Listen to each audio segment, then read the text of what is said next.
طوارئ في ريال مدريد بسبب اتفاق ميسي وباريس سان جيرمان. لابورتا يحسم مصير فرانكي جيسي وبيليرين مع برشلونة.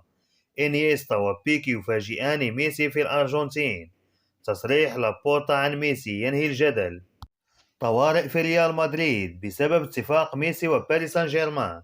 تسبب نهائي كأس العالم في حرب مفتوحة داخل حديقة الأمراء، وسط مراقبة من ريال مدريد الإسباني في محاولة الاصطياد في الماء العكر والحصول على توقيع كيليان بامبي في صفقة تصل إلى مليار يورو، وفقا لما ذكرته تقارير صحفية في اليومين الماضيين.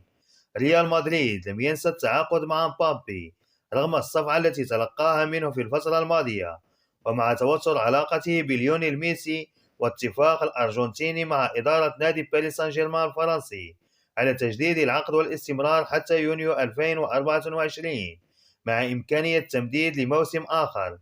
يشعر الفرنسي مبابي بالغضب الشديد داخل أروقة باريس سان جيرمان.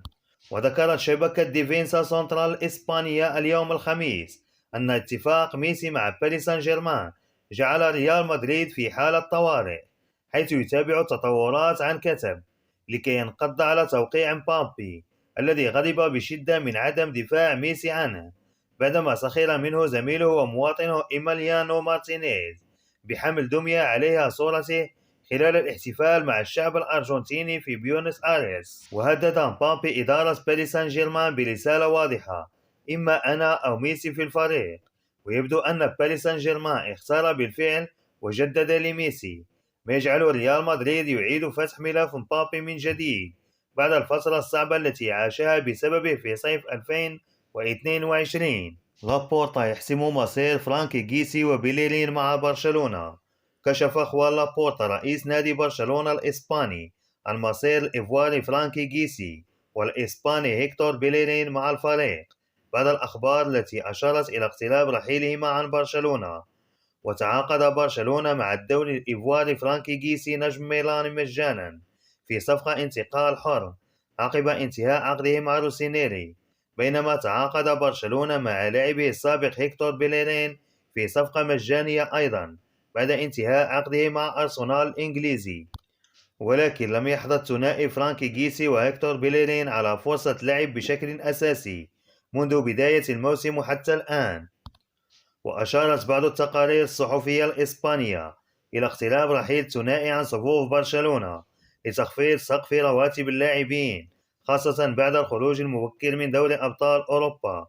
وتحدث رئيس برشلونة خوان لابورتا حسب صحيفة سبورت كاتالونيا عن إمكانية رحيل فرانكي جيسي وبيليرين في يناير قائلا: نحن مقتنعون الآن بأن فرانكي جيسي وبيليرين سيكون مهمين تماما للفريق في الجزء الثاني من هذا الموسم.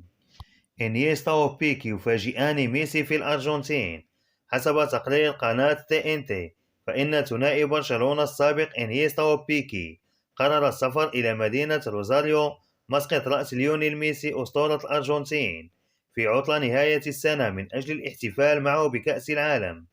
وكان ميسي قد توج مع الأرجنتين بكأس العالم قطر 2022 بعد التفوق على فرنسا في النهائي واقتناص اللقب الثالث تاريخيا للتانغو. تصريح لابورتا عن ميسي تنهي الجدل.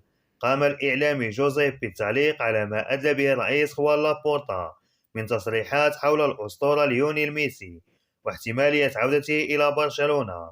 جوزيف قال خلال تصريح له في برنامجه الشهير ما قاله لابورتا بشكل غير مباشر، يعني أن التوقيع مع ميسي عمليا مستحيل. رئيس البارسا أكد صباح يوم أمس الخميس رغبته في عودة ليونيل ميسي، ولكنه أشار في الوقت ذاته إلى أن الأخير لاعب في باريس سان جيرمان ولا يمكن لأحد التنبؤ بما هو قادم، مشددا على صعوبة الأمر.